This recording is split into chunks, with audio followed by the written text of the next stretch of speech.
Môre, dis Dinsdag die 24ste Maart en ek hoop dat jy vandag begin om die gewone oomblikke van jou alledaagse lewe te lees as God se handskrif.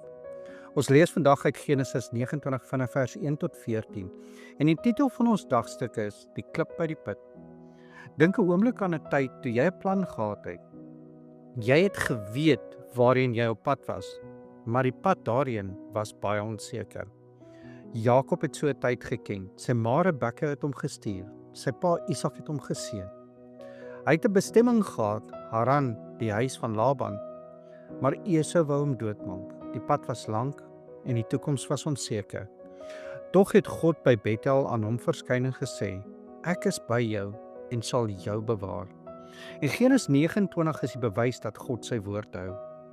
Toe Jakob in die land van die kinders van die ooste aankom, sien hy 'n put. En by die put sit herders en hulle wag. Hulle wag tot al die kuddes versamel is om die klip saam weg te rol. Dit was die gebruik van die tyd.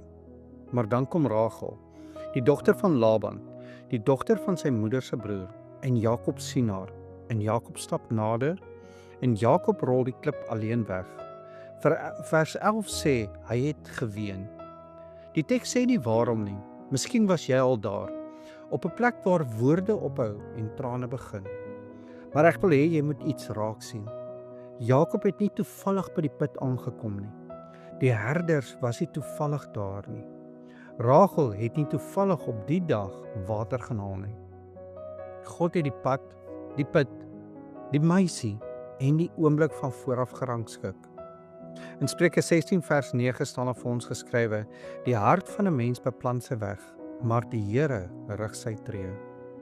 Jakob het 'n plan gehad, maar God het die besonderhede gerangskik. En hier's vir iets wat ek wil hê jy moet vandag saamvat. God werk meestal in die gewone, nie in die groot en dramatiese oomblikke nie, in die heel gewone, in 'n gesprek, 'n ontmoeting, 'n deur wat oopgaan wanneer jy dit die minste verwag. Jakob het nie 'n engel gesien by die put nie. Hy het nie 'n stem gehoor nie. Hy het by 'n put aangekom en God was reeds daar. En dan is daar nog iets. Daai puttoneel herhaal homself reg deur die Bybel. Hagar by die put, Rebekka by die put, Sipora by die put. Elke keer 'n vreemdeling, 'n put en 'n nuwe begin. Tot Jesus by 'n put in Samaria gaan sit het. Hy vra vir water, maar hy bied lewe aan. Jesus sê in Johannes 4 vir ons: "Elkeen wat drink van die water wat ek hom sal gee, sal in ewigheid nooit dors word nie." Jesus is die ware vreemdeling wat van ver af gekom het. En hy het die swaarste klip van almal weggerol. Nie voor 'n put nie, maar voor 'n graf. Die water wat daarna vloei, sal nooit opdroog nie. Kom ons bid saam. Here onsse God, U het geweet waar Jakob was voordat hy self geweet het hoe die pad sou loop. U het 'n put voorberei. U het 'n meisie gestuur.